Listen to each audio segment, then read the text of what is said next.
All right, Instagram's ready, and then LinkedIn's halfway. So we're gonna go live on Insta.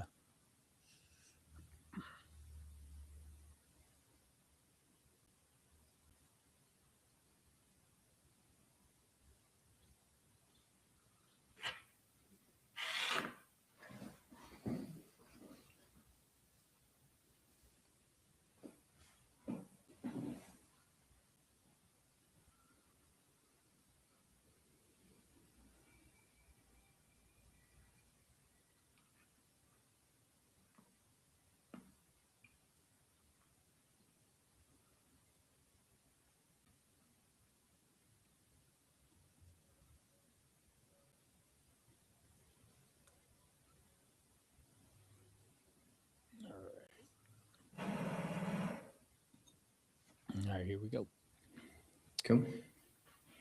You know that nagging pain, the one that keeps showing up at all times of day when you stand up from sitting too long, when you get out of bed, maybe in the middle of the night, you're just like, you're feeling your age. I'm starting to feel it now at my young old age of 43, and I don't like it. I'm like 43 and a 25-year-old mind, and just trying to running around here. So this happens as we get older. It's just a natural process, but we can also fix that as well. And we're going to go over aches and pains and how to stop them from keeping you be your best version of yourself. And we're also going to talk into what flow state actually looks like. This is something that I actually chase myself and have been chasing with our guest, Brandon Day. We're going to go through all this. I shared in our pre interview a screenshot that I have from 2017 where I wrote down on my list flow state. I want to achieve flow because that's that state of consciousness. It's like game time, and you're all in on that. And we're going to go over all these things today. And Brandon has a unique view on pain and talks about how it signals that your body is out of alignment in a couple different ways. And we'll go through, make sure that you understand what you're doing, how to do it to your best, because this is what he does in his practice working with his clients, is get them to achieve just a healthier, youthful state of body, but also of mind in that flow. Welcome to Driven for Health podcast, episode 101. Brandon Day, here we are. Welcome, welcome. Nice. Thanks, Brian. Good to be here. Yes, yes. So let's jump into aches and pains. It's just it is unfortunately a fact of being a human. You're going to have aches and pains, but we don't have to just let them get us to be older. And I'm Mhm. 43 and my back hurts, and next, I feel like I'm 60. We don't need to identify with pain slowing us down in our life. So let's jump into some, what does pain mean to you, and what is some of the what's one main takeaway that you want to share with our guests today, so that it's like bam, with our audience, that they'll grab onto. Yeah. So, man, there was a lot we could unpack in that little intro around pain. But the big thing that sticks out to me is that pain is not a natural process of aging per se. Although we do tend to get more aches and pains as we age, but they are not mutually exclusive. They don't, one doesn't happen because of the other, There's right? no direct correlation of I'm getting older, so I should be in more pain, right? Right. And there's Yeah, plenty of evidence out there of that. I'm sure you know people that are in their 80s or yeah, above and are doing great, no yeah. pain, doing whatever they I had want. an 83 I, year old talking about they're getting ready to try and run another marathon or something. It's like, holy yeah, cow. I couldn't keep weight on them because they were so active. And we actually had yeah, to add an extra 500 calories to their nutrition because of that activity to get their weight nice. up a couple pounds. It was pretty funny, actually. She's 83 years young and just And still going.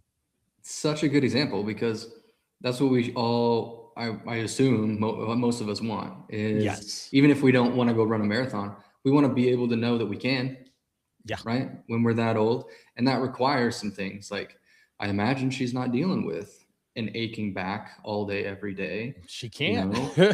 Yeah. Um, so there's plenty of examples like that. My uncle was a qualifier. He was tried to qualify for the Olympic team back in like '86 for gymnastics, and he taught gymnastics for years. And he rides horses every day, and he hikes in the mountains, and he hunts his own food back in Montana, where I'm from. And he just lives an incredibly active lifestyle. He can still do the full splits, and he's 80 years old. That's awesome. I can go front. I can't go side to side though. I can go front and back though. And he's just been doing it. He's like every night he just does his stretches. He does his hiking. He works on it every day. He can still do like 20 pull-ups. It's just incredible. And it's just it's an indicator of a deeper thing, a deeper principle, which is use it or lose it. And that's how the brain works. That's how the body works, right? We got to keep doing the things if we want to maintain our ability to do those things. So when it comes to pain, like that's the biggest thing. Like pain is not a consequence of aging. It's a consequence of our brain's perception of threat from the environment. Mm-hmm. And as we get older, we accumulate threats.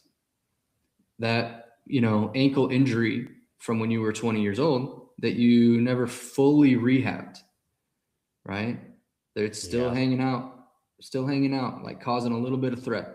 Like your brain is saying, as we walk around the world, this thing is not perfectly stable. It's not as well mapped as it used to be. It's still a little blurry down there. It wasn't fully rehabbed. So if we do step off this curb, I don't know if it'll support us. We might fall, hit our head and die. So I'm going to create some extra tension around that place.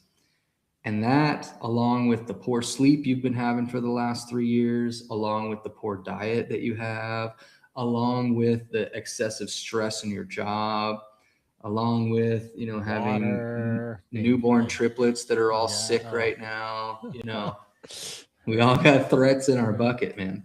Yeah. The other one I'd point out is dehydration.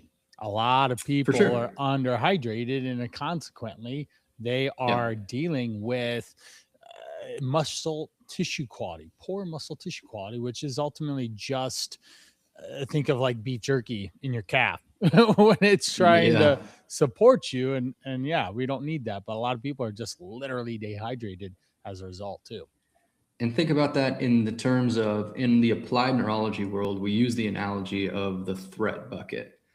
And so it's useful to know how your brain works to keep you alive, because that's really its only job, is survival when it comes down to it. And so how it does that is it takes in information from your environment. We call those inputs.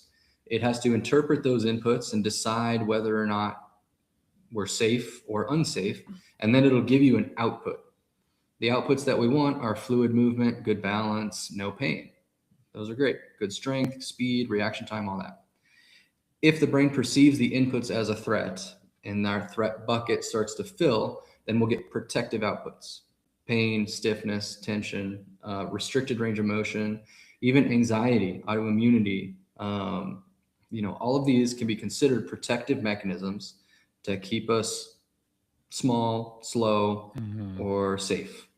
Alive. So ultimately, at the end of the day, that's the brain's job. 100%. So if we look at it from that lens, the dehydration, like what bigger threat is there than being dehydrated? Right. I would think of maybe only one, and that's being not being able to breathe.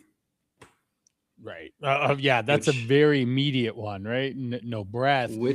Then we've got what water takes, as they say, 3 days to die without water. And then food, you can go a number of weeks without food before things get really bad. But But it all comes back to fuel for the brain. Yep. If the brain doesn't feel like it's getting good fuel, then it will increase the threat dramatically, just to give you a signal like, hey, we got to go get some fuel. We're starving here. Right. And so oxygen and glucose are the main fuels, right? And you got to have blood flow to deliver them. So the dehydration is a big one, of course, but the oxygen piece is huge, especially these days where we sit all the time and we're in a stressed out state all the time. We end up creating habits of over breathing, upper chest breathing, really shallow.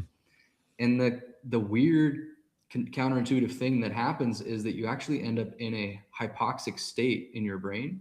Your brain is starving of oxygen, even though you are over breathing and breathing in more and more oxygen all the time. And the key there is the CO2. You have to have carbon dioxide to Right. deliver oxygen to your tissues and to fuel your brain.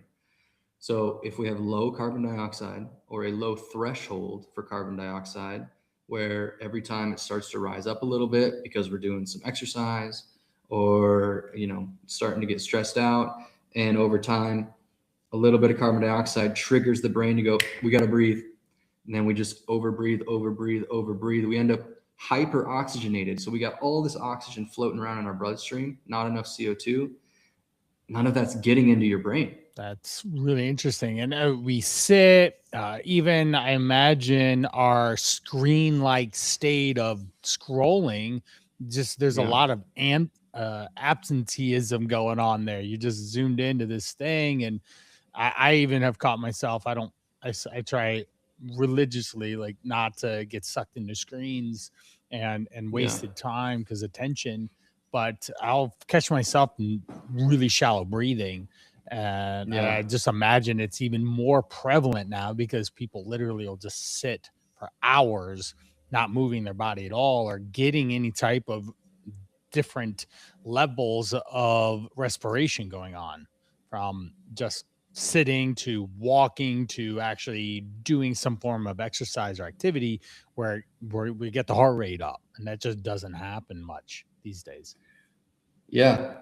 That's that's absolutely right. And that's good awareness for you. I think if more people had that awareness, it'd be really helpful, Mhm. especially around screens and like social media, because they're engineered to keep you in a constant state of hyper arousal, Yes. just to like trigger it a little bit, like, ooh, I got to look at the next thing, ooh, like little dopamine Right. hit, and that keeps you in this state of just low grade stress. And oftentimes, with that, coupled with the posture that we're in there and our eye movements, by the way, our eyes being converged on a point right in front of us, it activates an area of your brain called the midbrain, which is going to increase your sympathetic nervous system. And that's going to lead to more shallow breathing, like hyperoxygenation, like we're talking about. The term is overbreathing or chronic hyperventilation, which sounds like this almost panic attack, but it's not. It's really just chronic shallow breathing where you're taking in more oxygen than you need and can utilize. Yeah. I'm not gonna lie. I'm over here listening in, taking deeper belly breaths. Good, good. Look, Yeah, I for mean, for our audience, let's go through just real quick timeout since I'm actively paying attention and they should as well. Let's take a quick timeout. How do you actually belly breathe, and how do we get more oxygen into our body and not and have that carbon dioxide instead of this more, like you say, rapid breath and over oxygenated yeah. state? How do we do that? Well, the simplest tool would just be focusing on long exhales. So make your exhales twice as long as your inhales. And Hmm. just by doing that, you're going to start to raise CO2 levels a little bit, and you're going to kick on your parasympathetic nervous system and calm yourself down and deliver some oxygen to your brain. So if you did nothing but just Right. focus Slow on down. maybe 2 in, 4 out, or just lengthen it out as far as you can, that'd be a great tool just to start doing right now, Right. even without having to worry about, the mechanics of breathing. But then you could definitely get into like, am I up in my chest? Am I feeling tension in my neck and my jaw? And is that related to all my breathing being up here in the chest? And shifting that to your diaphragm and your belly is really powerful as well for the same reasons. So I like How to about through the use, nose or the mouth? oh yeah, always breathe through your nose unless you Hmm. have to breathe through your mouth. Hmm. Like we're talking Agreed. right now, so I'm going to be doing a Agreed. little bit of breathing through my mouth. But even then, I want to ideally always breathe through my nose. Breathing through your mouth should be saved for high intensity activity. Right. When you breathe through your mouth, you're actually triggering to your brain that we need more oxygen and stress level is going up. Like we have to fight or flee. So it's going to kind of ramp things up a little bit in order to do that. So just the act of breathing through your mouth is going to raise up your sympathetic kind of autonomic nervous system a little bit and keep you in a little bit more of a stressed out state. So always breathe through your nose and try to breathe into your belly. I usually say like 360-degree breathing. Like I want you to breathe into your belly, push out the sides and into your back to activate the full diaphragm. Okay. And something like as simple as like a shoestring around your midsection and try to breathe into each part of that string can be more than enough to bring your awareness to that and get you breathing down in your belly and calm your nervous system down. Now, when he says breathing into the belly, we're activating the diaphragm. So the diaphragm is pulling down on your lungs to increase that intake of air and then oxygen, CO2 exchange. He's not actively talking about breathing into your actual stomach and having burps or something like that. Yeah, you don't fill your belly with air. Right. So we're just elongating the lungs in the actual proper way that you are meant to breathe. So excellent. So we got some breathing down, and we need to have that proper oxygen exchange. And how does this relate to aches and pains? Coming back to that. Yeah, perfect segue. Because I was gonna say, like, breathing oftentimes is one of the main contributors to low back pain. And really just widespread or transient pain in general. Transient meaning comes and goes. It might shift around. A lot of times I'm looking at breathing as a main issue there because that fuel problem in the brain, it's like your brain doesn't feel pain, right? So when it's low on fuel, what's it going to do to tell you that it's low on fuel? Well, it doesn't really have a good mechanism except for pain. Pain's a great mechanism to get your attention. And that's really all pain is. It's a signal to get your attention, to get you to change something or stop doing something. So pain in general, if we can view it from this neurological lens, that it's 100% an output from your brain to keep you safe and to protect you from something, then we can look at all of these different systems, these inputs, to try to remove threat and deal with the pain. So, you know, you had mentioned that you have been having some like sit bones, like glute pain. Yeah, I was playing with my kids on the last heavy snow of the season, and I tweaked it, or say agitated it on a run. I ran 2 extra miles, I guess, than I was supposed to, or whatever, you know. Come on. But that got it sore. And then 4 days later, it snowed heavy. Want to take my kids out to sled ride, spend time with them. They literally did, there was 3 out of the 4 were there, but the middle 2 boys, they just wanted to wrestle with Papa, and they would not let me up the hill. And I'm just fighting and pulling, and they're pulling on my leg, and we're slipping and sliding and just having a blast.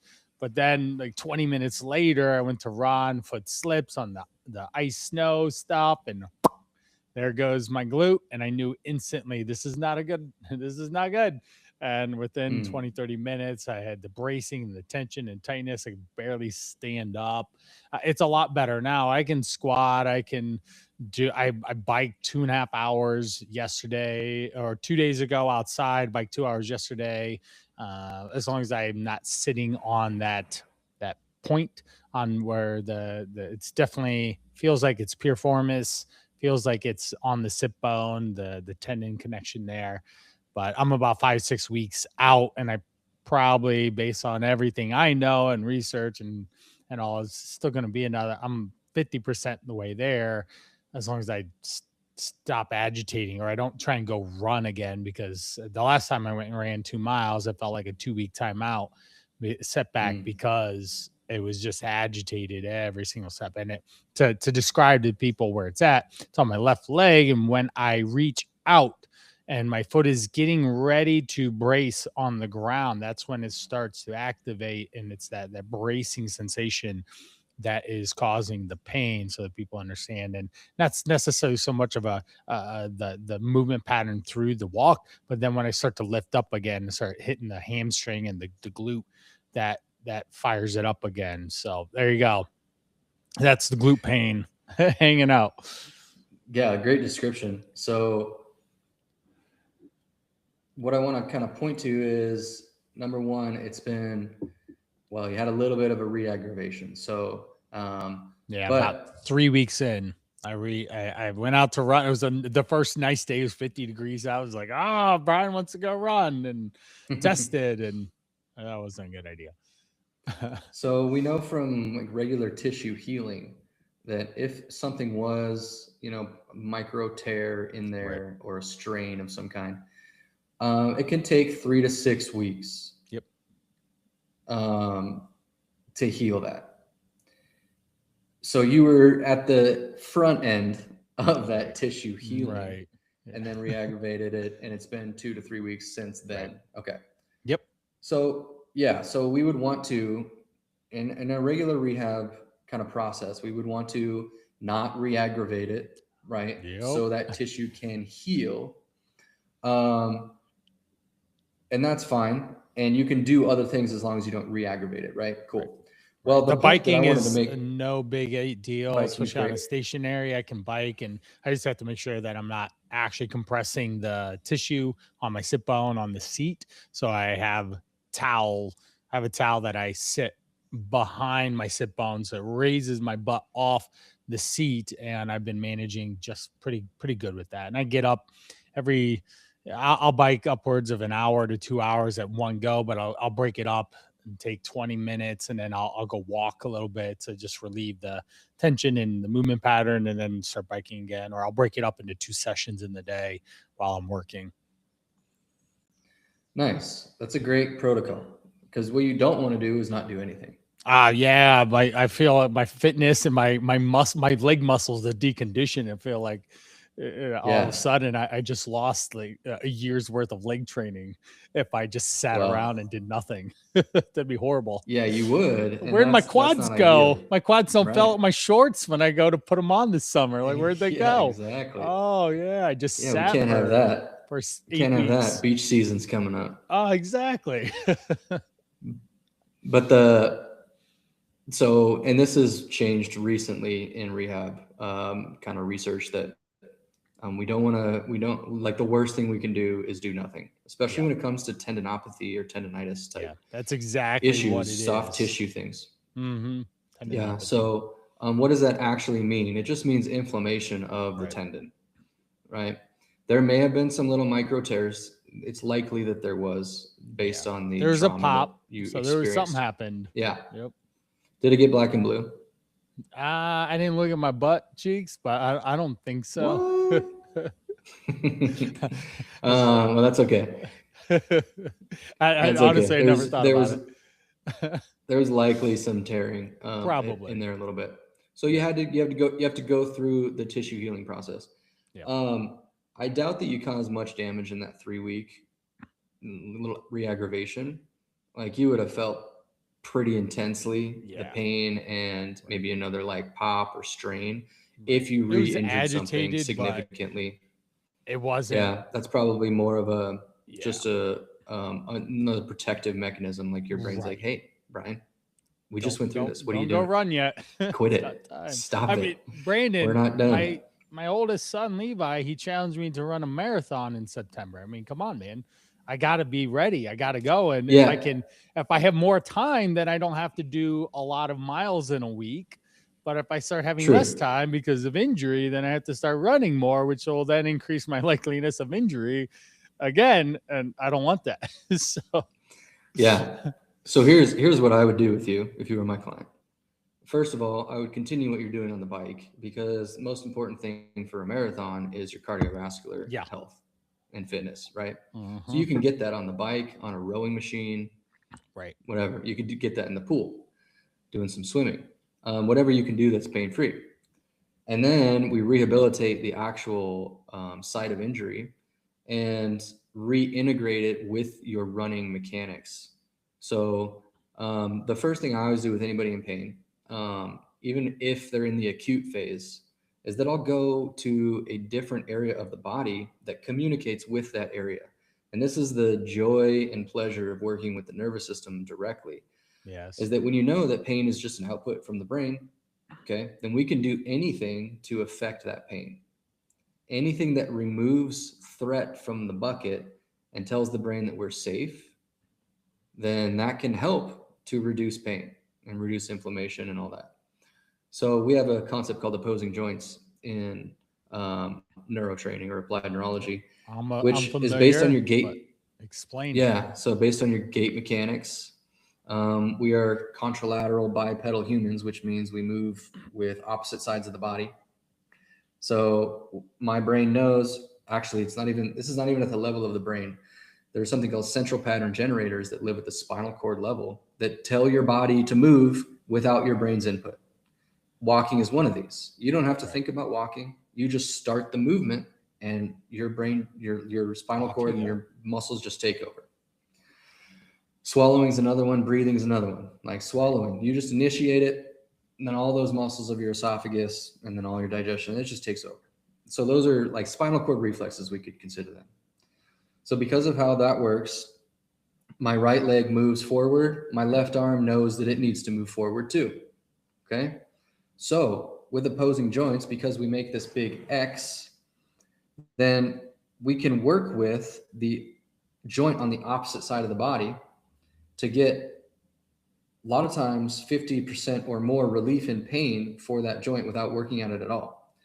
So if we use yours, you're like, well, let's just say it's your hip because it's easier to think about for a second. Right. My left hip hurts. Then the opposing joint for that is going to be the right shoulder. Right. So I can take that right shoulder and I can move it in a very specific way, or I can just do some circles, maybe do some shoulder presses, right? Move that joint around, and that's going to communicate with that left hip. It's going to work to kind of remap that hip through force transmission. It's going to work to activate those spinal cord reflexes through something called reciprocal inhibition, which you're probably familiar with, right? Yep. When we have a muscle imbalance and one muscle's tight, a lot of times when we go to activate the other muscle, its antagonist, it won't work very well because this muscle that's tight just won't shut off. Usually, like when I do a bicep curl, my triceps got to shut off. We need to inhibit that muscle so it can lengthen out, right? Right. But sometimes in pain conditions like that, it's misfiring a little bit.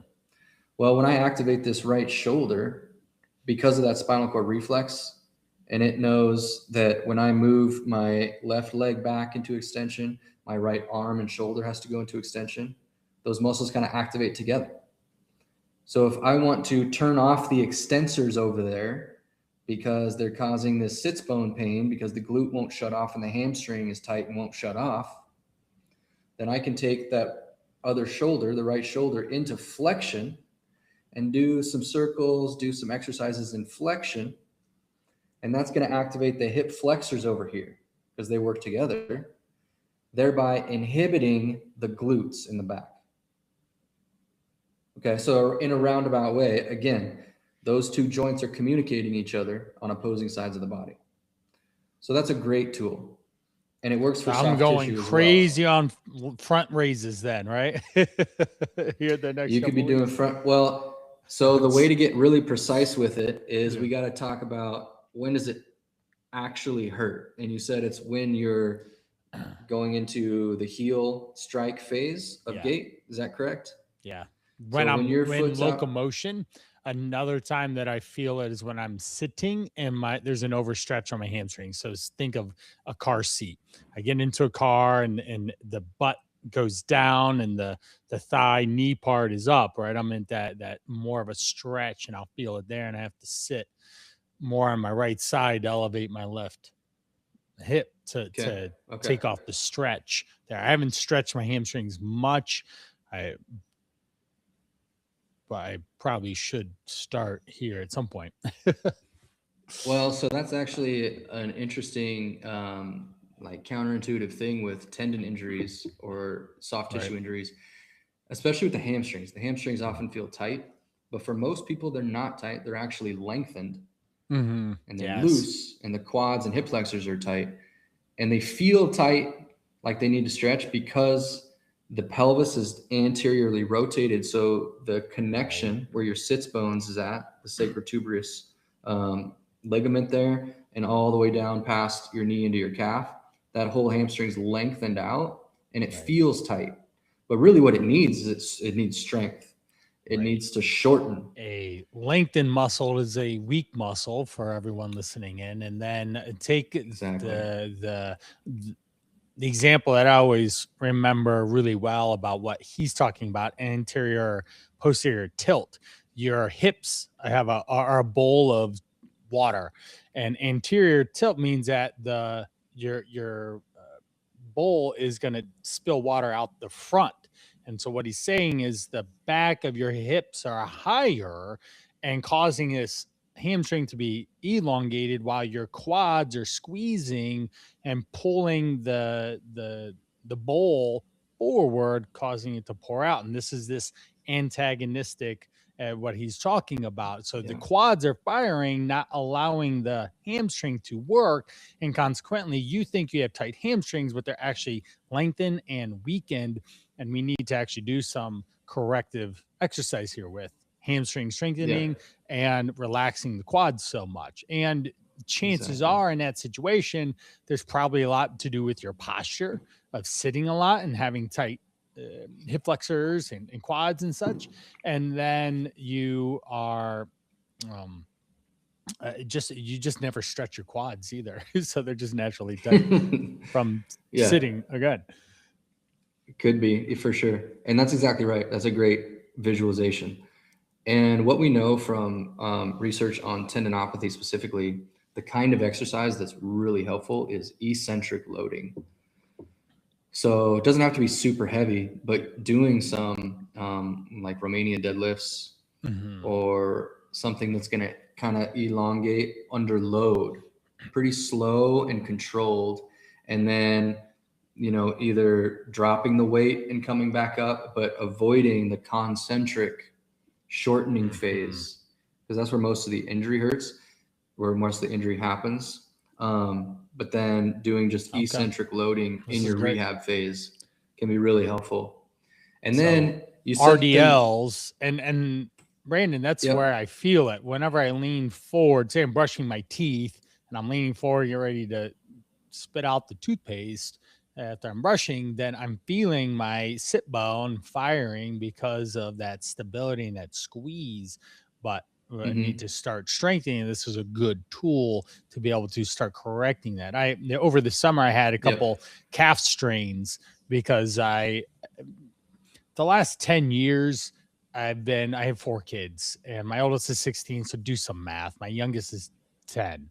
So do some math. I was in crazy parent mode and child rearing and bringing up a young family. And I could find time for lifting weights, which I wanted to primarily make sure that I maintain muscle mass in my 30s, getting into the 40s, which I think I did a pretty good job of. And then but I couldn't have time to run or develop my cardiovascular system. So that had suffered in a sense. And because of that, I walked like crazy, just so much walking while I was on phone calls and just a very busy time of life. So I'm getting deconditioned in my cardiovascular system and my calves coming from a heavy endurance background, running marathons, ultra marathons, bicycling, triathlons, all that stuff in my late teens and to about 25 to 28, probably about 28 is when I started to shift.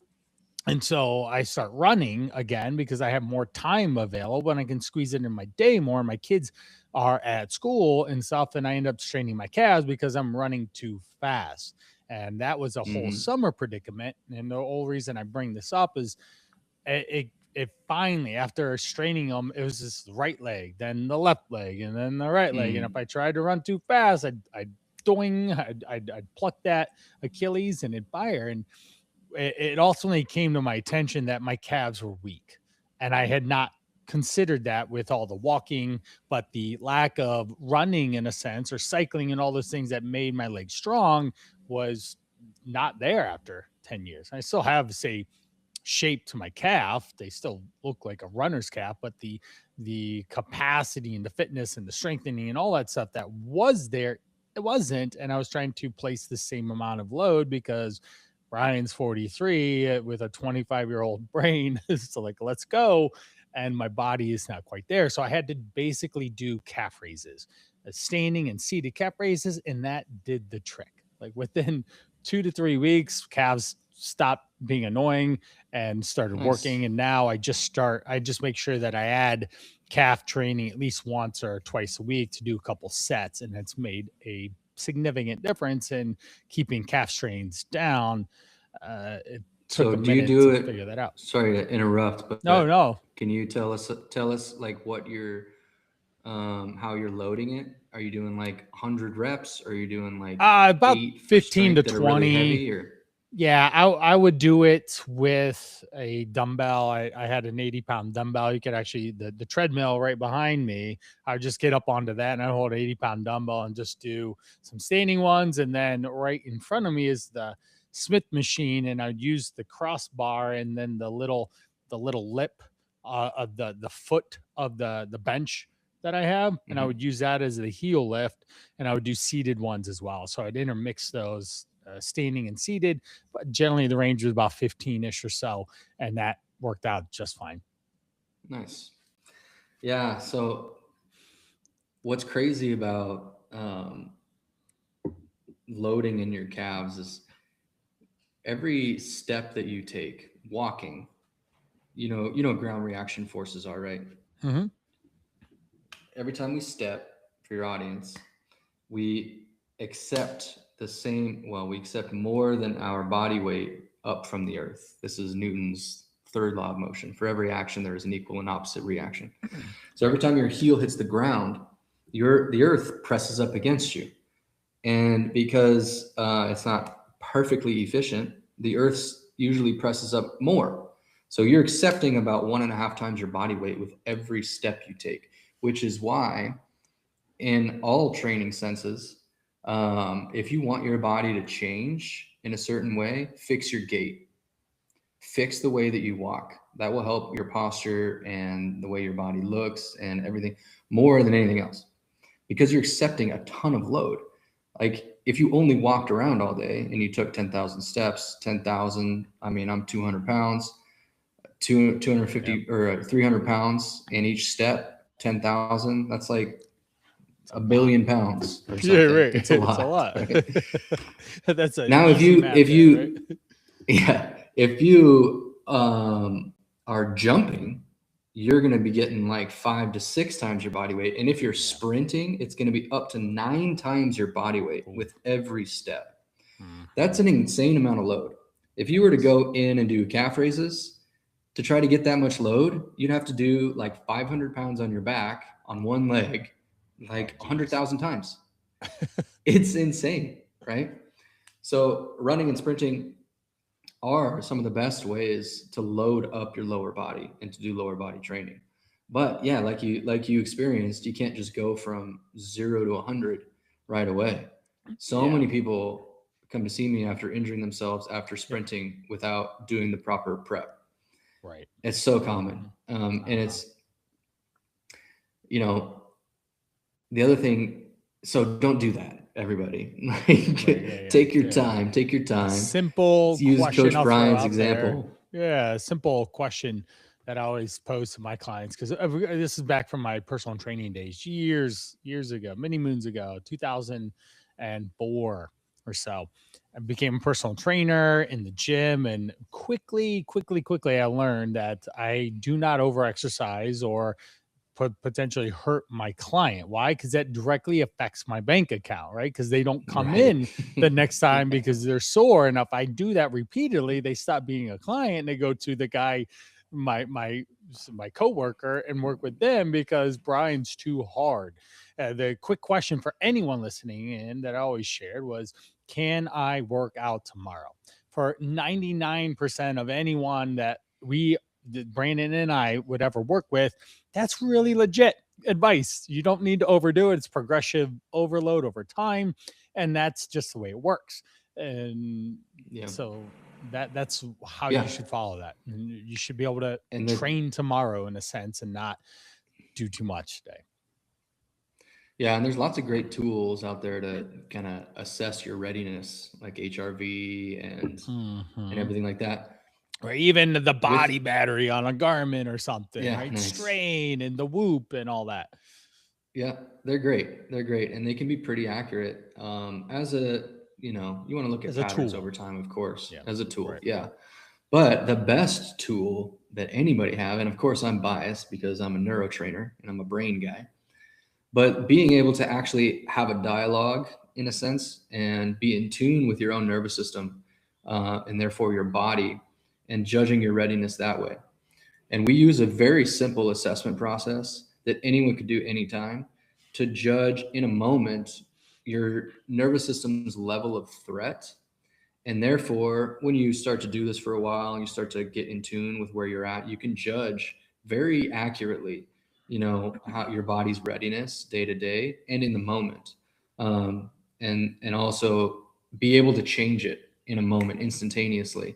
And therefore make yourself ready, or make sure that you're accurate in knowing that you're not ready, right? Yeah. You So built some good suspense here. I'm interested. yeah, What's the simple so thing? it's very simple, and we really just use any kind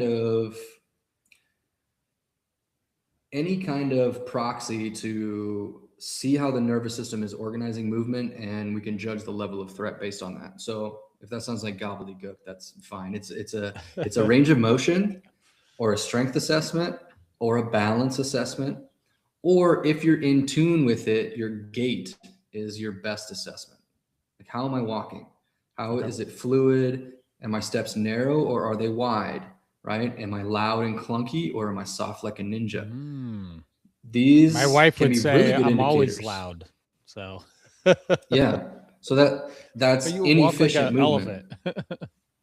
I'm just walking. Me too. Like a horse, like clomp, I'm clomp, clomp. I'm 193. I weighed on the scale the other day, so I was like, I'm not the lightest Nice. guy. So I'm gonna make noise when I move. Hey, I will push back on that because who was it? I want to say it was Shaq, but like Okay. some of the biggest guys in the world can move soft. So Okay. one of the best examples of this is Ninja-like. I worked with a shot putter, and Those are usually big guys. this dude right? this Powerful. dude was 285, but jacked, like so huge, and he walked like a ninja. You could not hear him coming around the corner because his gait was so efficient. He was not expending any more energy than needed to, right? And then I've seen, a 100-pound woman walk like a Clydesdale, not size, but loudness, right? Like she could never steal anything from anybody. They'd hear her coming a mile away. And it's all about the efficiency of the force transfer, right back to Newton's third law. And for you and your injury, that's a big part of it. Is like when you step every step with that left foot, that force needs to be transmitted throughout the entire system. And if it's getting stuck somewhere, like at your sit bones, which is right where it crosses over into the other side, then it's all of that force is going to come up against a wall. Boom. And it's going to create, like it might create damage actually, if it just gets stuck there and it has nowhere to go, or it's going to go right back down to the ground and you're going to end up with foot pain, ankles, knees, even hips. Real quick on that, just to throw it out there, just make sure people are paying attention. We have pain at a spot that goes upstream or downstream. So pain, say at your knee, if you have knee pain, there might be something in your foot or your toe causing issues, or in your quad or your hip that is causing the knee pain. Just to throw that out there. And that's exactly what he's referencing, is if it's getting blocked and it's going to send the energy back down my leg, next thing you know, my big toe's hurting. It's like, why is my toe hurting? But that's caused from the hip and this compensation that's happening in the toe joint to move my body in an inefficient movement pattern. So then next thing you know, I am the Clydesdale horse walking down because I'm wobbling around and stuff. Yeah, that's exactly right. And that's the reason why a lot of times the pain will move around after we're walking on it for a while. So great example. The just because I want to like give somebody the tool, because I don't want to leave a loose end there. Yeah. If you were Close to, the loop. yeah, so if you were to assess any range of motion, and I'll usually ask somebody like, what can't you do? Show me what you can't do. And usually like, well, my shoulder gets a little stiff. So, okay, show me that shoulder flexion. Let's see where it's at, like how much room you got in between your ear there. And then we'll do some kind of input, anything. Could be a vision drill, a vestibular drill, a breathing drill, a movement drill, or exercise. And then we retest it. So one of my favorites of all time is to just smell, because it's an input that goes straight to your brain, and it's very quick. So usually one side or the other will be a better smell for somebody, and it could be anything. Like I just have my coffee here. I love the smell of coffee. Usually you want it to be something positive. Like if it's dog crap, you might not enjoy that very much, and it might increase your threat level, right? So just be choosy. So if I smell it on that right side, then it will improve my range of motion significantly, right? Yes. So if anyone's watching on video, if you're not listening, he originally lifted his arm up and got about maybe an inch. Yeah, I mean, you weren't moving, you're just doing it. It was maybe an inch bicep from his ear was about an inch. And then he smelled his coffee, just took a big drag up the nose. And then it easily, fluidly went straight up to his side, to his ear. It was effortlessly in the visuals here. Just want to call that out for anyone listening in. And so that just tells us that my level of threat overall reduced. And so my range of motion improves. When threat goes down, the brain will just kind of take the foot off the brake, and our performance will improve. Now, that'll probably go back. It's already starting to stiffen up a little bit. Yeah, that's about all I got. It's back to what it was. Mm-hmm. And that's normal. Like, it's a functional change that can happen in an instant. But as threats accumulate, like I got some pretty bright lights in here, right? Mm-hmm. As the threat level creeps back up, the joint starts to tighten. So like anything, if we want something to change and stick, then we need repetition and intensity. So, that's where our corrective exercise comes in. That's where, repeated bouts of training the nervous system and the brain comes in. Right. In order to get neuroplasticity and leverage that and actually create those new pathways and make them stick. Like you were sledding. I think we talked about this before one time, like greasing the groove. Yes. Right. As you go down the hill, you make your first tracks. There's a little friction. You don't go so fast. You definitely don't go fast or far. Yeah. But as you continue going down that same path, it gets more slick. It gets faster and faster and faster. I'm just going to say this, Brandon, the best at where we were at, the best is that I was able to get all the way to the other side of the block.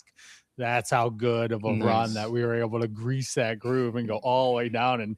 And each time you get a little bit farther than just inch, and then all of a sudden, next thing you know, I'm all the way to the other road. It was pretty epic. My kids were there. They saw me. That's awesome.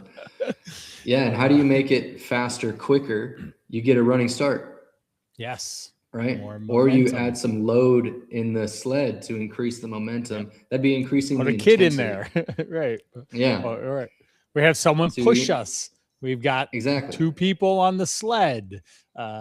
We've got a running start. There's a lot of different ways to load and recreate that.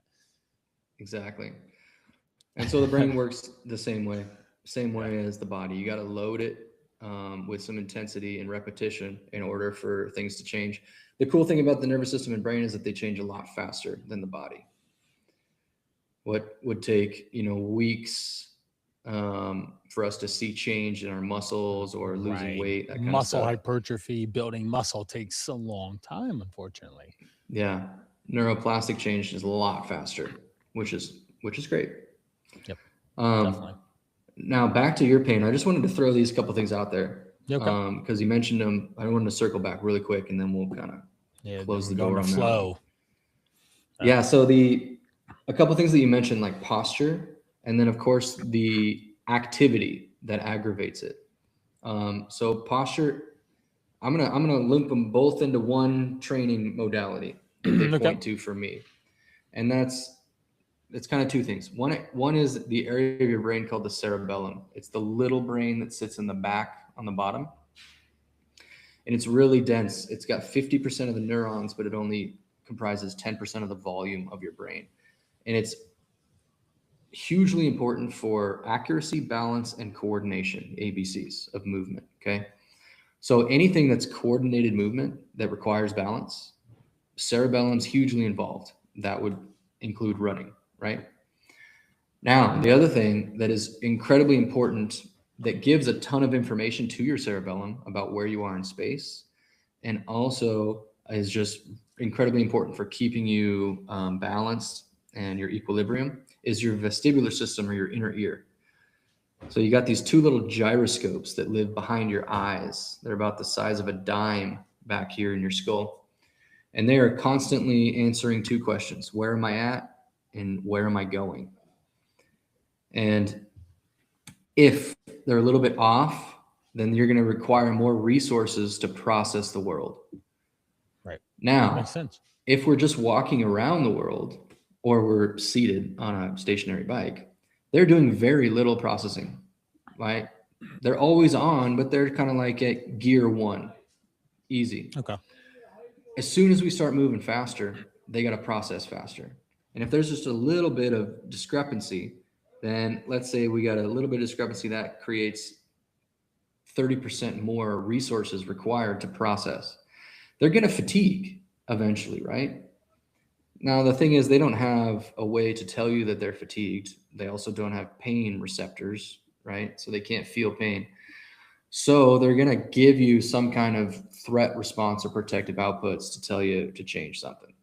Mm-hmm. So what I'm saying is that with you, I would definitely look at your inner ear as a place to complement your regular rehab, like your soft tissue rehab. And so for that, basically, you can use that assessment process that we just learned, right? Right. Like a shoulder or a Right. toe touch, or even balance. Balance is a great assessment. And then test, looking at an object and turning your head in different directions, bouncing your head up and down, which is a lot of what running does, right? Mm-hmm. Your head's getting up and down and it's moving back and forward through space. If you could kind of look at those three movements of your head and reassess them and see, is there one that's causing an issue? Then that's something that you definitely want to rehabilitate also. And that's a really common one. The reason I bring it up is because it's so common with any of my endurance athletes. If we have a vestibular dysfunction, it's usually contributing to pain big time. Okay. Interesting. So there you go. With my ear, I Yeah. would not have thought to look there or listen in to that. Very good. Yeah. Yeah. Well, I'll clean it out a little bit more too, right? With a Q-tip. Perfect. Yeah, you got to be able to hear your environment for sure. Yep. Let's move into flow state. So we've talked about a lot of aches and pains, super informative. I haven't had anyone on the podcast that go into depth like you have on aches and pains and stuff. So thank you so much for that. But I also want to look at the other end of your spectrum, the flow states. Let's talk about what brought it on in the first place. First, what flow state is, what brought it, the reason why you chased it, and to get to it, and then where you're at now with it. Yeah. So that's a great segue, because at the other end of that spectrum from pain is flow state. And simply put, it's our optimal state of consciousness where we feel and perform our best. So it's those moments of like totally rapt attention where you're absorbed in the task at hand, so much so that everything fades away. Your sense of self fades away. Your time starts to change, speeds up or slows way down. It's an incredibly rich and enjoyable experience, and it offers a lot of pain relief, Endorphins neurochemicals, and endorphins, all sorts of things going on in your body. Yeah. So back 50 years ago or so, when it wasn't like really well understood, it went by many names, and it still does. Runner's high being one of those. Right. And it's really fascinating, like the evolution of flow and how it came about in human beings. And one of the theories is the runner's high theory, that it was required for humans, because humans can run forever. Like that's one thing that separates us from a lot of other animal species, is that we can run for a long time. And the theory is that that's how we found our prey, is that we would just outlast them. Like Right. the deer running in the Serengeti would run really fast and get away from us, but we would just keep trucking. Trotting. Yep. And if you keep going, you eventually hit that runner's high. And they think that evolutionarily this was really beneficial. And so the trait was carried on, because the ones that could cut out the pain and keep going and enjoy the experience would be the ones that got to eat. Right. So they think that maybe that's where it came from. But anyway, it happens in it can happen in any activity, granted that the conditions are right.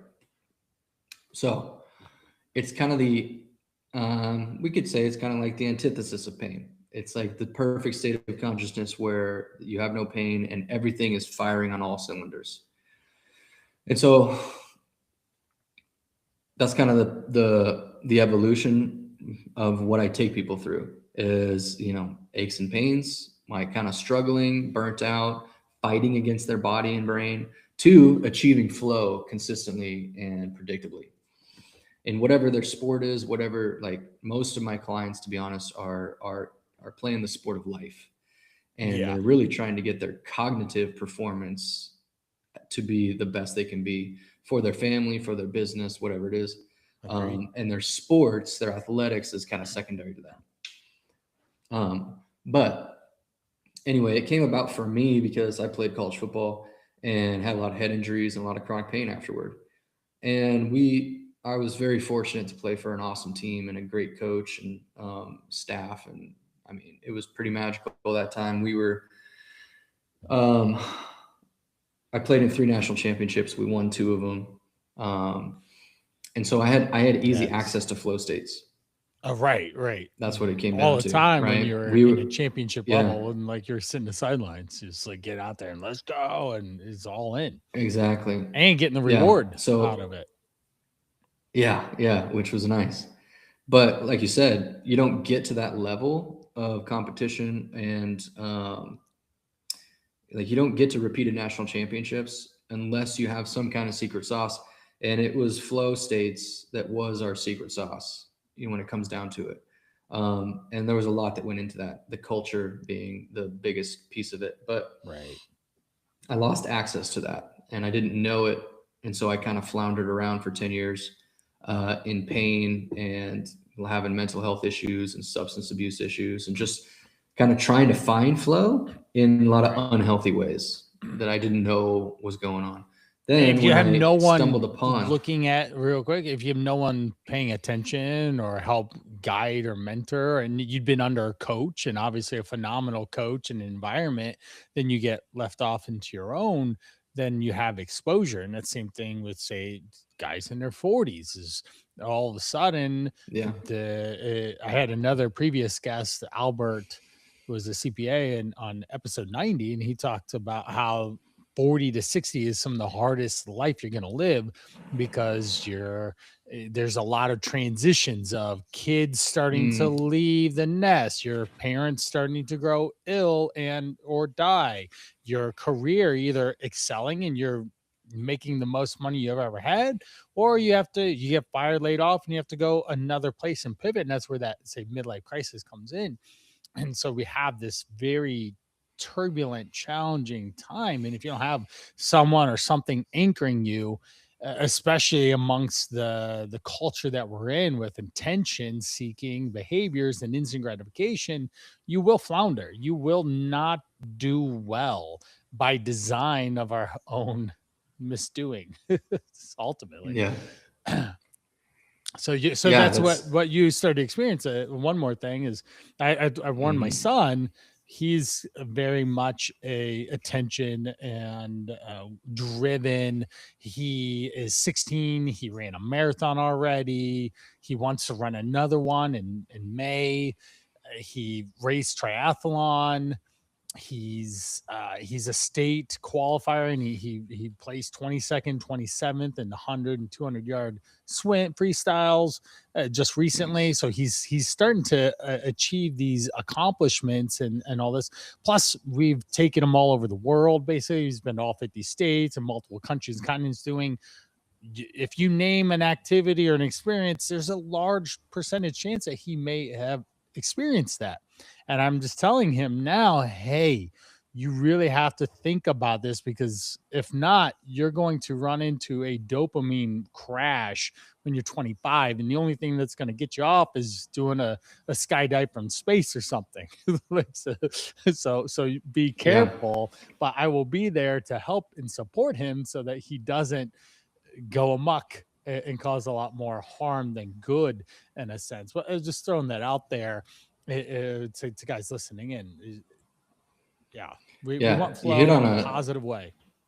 Yes, you hit on a bunch of really important points. The last one, maybe the most important, which is that, when we're not aware of it, we can tend to lean on the flow triggers that get us to that state most predictably. Right. And for a lot of men, risk is a big trigger for everyone, but it's a trigger that they pull more often than women, for sure. But if we're not aware of it, then we just keep chasing risk because it gets us to flow. And you see this in action adventure sport athletes. You mentioned the skydiving from space. Yeah, 100%. And it's like any addiction, you're chasing that pink dragon of flow in this case. Right. And if you don't know any better, you just keep pulling the risk trigger. But it doesn't have to be risk to like your body, right?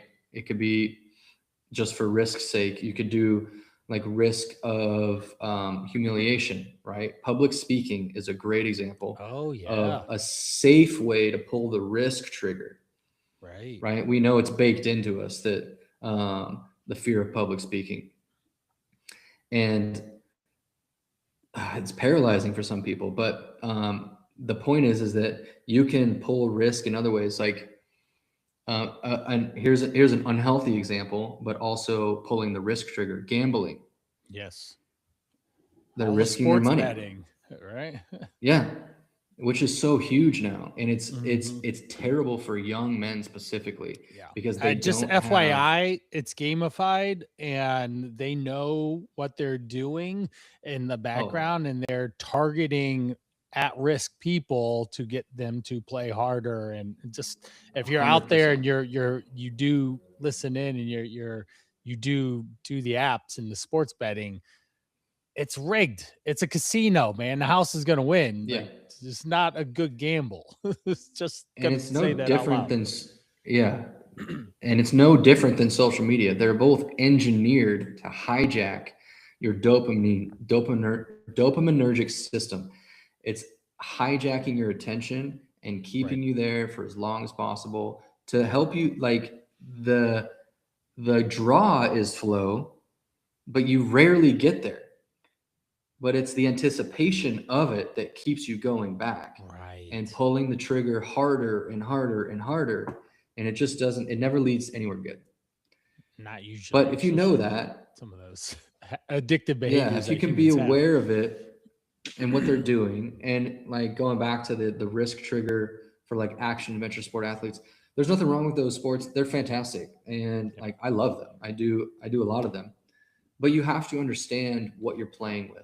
Right. And if all you're playing with is the risk trigger, then you will have to go bigger and bigger every time. But if you can throw in some other triggers, like the challenge skills balance is probably the golden rule of flow. If you can increase the challenge in some way that is just above your current skill level, you're more likely to find a flow state. And you can increase the challenge without increasing the risk. Yes. For example, I went skiing the other week, and I am not super skilled right now because it's been 10 years. right? And I also don't need to be going off a bunch of jumps, right? When I'm not that skilled. Double black And diamonds. Let's yeah, go. I've got a bunch of kids at home that need me to have a functioning brain, right? Right. So what can I do to increase the challenge? Well, I just started to I'm still doing the fairly easy hills, but I added in a little bit going up the berm, going down. I trying to ski backwards, so flipping around. It increases the challenge. Yeah, the risk a little bit, but it's nothing like going down a double black diamond that I'm just Right. not ready for, or going off a jump that I might hit my head if I fall. Right. So, silly example, but there are many ways to, if you can be creative, to increase the challenge in anything that you do so that you can have access to more flow. Right. This is good. What is the thing that you enjoy most to get to flow? Is there a certain process or routines or experiences that you look or seek out that get you to flow? Well, that's why my company's called Evolved Athlete, and because sports is like my favorite. Um, just because I grew up doing it, and I'm a very kinesthetic person, so I love movement Yeah, and the me too. complexity of movement and the challenge. So I like pickleball. I like skiing. Um, I like golf, and pretty much any sport, even working out. Like, it's pretty good access to flow, but Mm-hmm. sports are more fun because they usually involve Right. other people, Right. and that's really important. Like, you Yep. can absolutely find flow. Like, we're kind of We're in it right flowing. now, right? Yeah, we're flowing. Yeah. One of the best ways to find flow, and a very much a heightened sense of it, is what's called group flow, which could be just two people having a conversation, or like my college football team, all on the same page, going for the same goal and just in it to win it, right? We're all on the same page. We're clicking. We're of a shared mind almost. Those are much more intense and gratifying experiences when you start adding in other people. So I like to, and it can be very simple, like a family game night, right? Or getting together with your Yep. friends and Yep. doing something together. It could be a sport. It could be, going dancing. It could be game night Something or without a trivia. screen. Something without a Yeah. screen, people. For the love, just Yeah. connect. Put it Yeah, down. for Stop sure. staring at them. Connect. Doing something else for the Absolutely. love. That's required. That is Yes. required Right. for a flow state. Although you can, I'll put a caveat that like social gaming can be Sure. one Yeah, that way, can be flow, right? but it like video gaming. However, that's a harder one that can be more destructive. So Right. I would just Yep. caution people I would with stuff too. like that. It's much better to be in person, away from a screen and actually interacting and playing off each Right. other, like Agreed. improv comedy. Agreed. Agreed with that. 100%. Flow state is something that I want to, and you do have to prepare for it. There is a preparation, there's a reps, there is sequencing that stacks the deck in a way to create those challenges, those outcomes, those inputs and outputs in your body and your mind. And then what you're able to actually do and accomplish as a result of the flow state is really exciting. So when you can just sit down, as my oldest would say, lock in and get to it, Yeah. then you can create a lot of really cool, impactful things in your life to better you, better the people around you, and that's the probably the biggest reason why I seek out flow is for those interactions to be enriched, for sure. Yeah. Yeah. I always tell my clients, like, when you make flow the goal, the outcome takes care of itself, because now you're Oh, focusing on the totally. process. Right. Yeah, and if you're focusing on finding flow, you're gonna produce your best work. You're gonna perform at your highest level. Every world championship, every Guinness Book World Record, Right. every amazing work of art, literature, or otherwise is because of a flow state. Right. Right. So when you make that the goal, you're gonna produce that awesome thing, the best thing that you can in that moment. And over time, that starts to compound and becomes exponential, because flow begets flow. And so when Hmm. you find it, you get more of it. And you start, like you said, this is why sports is so great, because it teaches us a lot of things, especially about flow. And we hear about superstitions all the time. And to me, they're just stacking the deck, right? Yeah. They have a specific ritual that they go through that is going to help them find that state of consciousness. Right. That's what those are all about. And I would never poo-poo them. I think they're important, Yeah. right? For helping people find that state of mind that they Right. need to be at their best. So we can do that with anything we do. Like when I get up and, wearing my underwear inside out right now for to be prepared for this podcast. No, I'm joking. Absolutely. Do you clean them though, at least? Yeah. Yeah, but that's, if that's what it is for you, it makes you feel your best, and then that's it. Do it. All I'm right? joking. But yes, there's so many different rituals and all that. This is the flow is and if someone hasn't been tapped into flow, they should seek it out, because it does produce really positive outcomes when done in the environment, the situation, the outcome that you're seeking. Again, we have to focus on the inputs of what we do have control over in our worlds. That's how you create the long-term outcome of whatever it is that you want. There's a reason why Brandon and I are where we're at in our careers and business, because we've put in thousands and thousands and thousands of reps working with people to help them better themselves, and finding those experts and creating the environments with the clients to become their best as well. That's right. You got to get the reps. But I would also say that you can find a flow state at any level of skill. Yes. Oh, very much so. Yeah. It's not years away. It can be literally today. You can find flow and whatever. Yeah. It's all about activity adjusting the challenge. Right. Adjusting the challenge and adjusting your expectations. Like I can't go out skiing and expect to, ski like I have a cousin who's a professional skier, one of the best in the world. His name's Tanner Hall. I don't expect to go out there and be like Tanner. No, right. I need to be like Brandon and like rein it in, buddy, and realize where your limits are and just push up against them just a little bit. Like what's scary for me is nothing to him, right? And that's important, right? We need to adjust our expectations and play at the level where we're at right now. And also surround yourself with people that are just a little bit better than you. Yes. So they push you just a little bit, because that's also very helpful for getting you out of the comfort zone and into the flow zone. Yes, exactly. Doing it with other people with a common goal is going to be huge. This has been an awesome conversation with you, Brandon, talking about aches and pains, going into flow, and be able to accomplish that. What is, let's wrap up. What's one key takeaway from our conversation you want the people to take and leave? And then we'll talk about where we can find you and all that. Sure. We covered so many avenues. I would say probably the biggest thing to take away from this is that, number one, pain does not equal injury, and injury does not equal pain. And that, how about with this is aches or pain doesn't equal old. Yeah, exactly.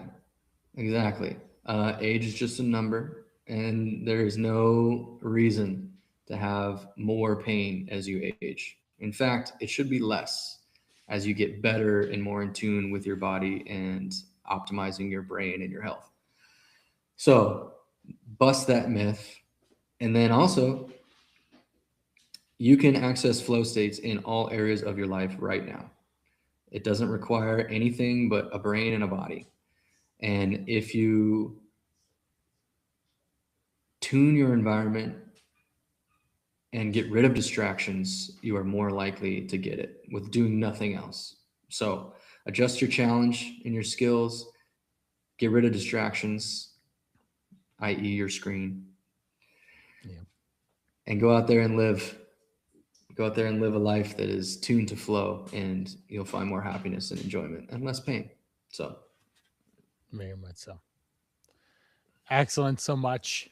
Thank you so much for all the things you shared today. I hope that everyone was listening in and took some really good gold nuggets here from this. Brandon, where do we find you?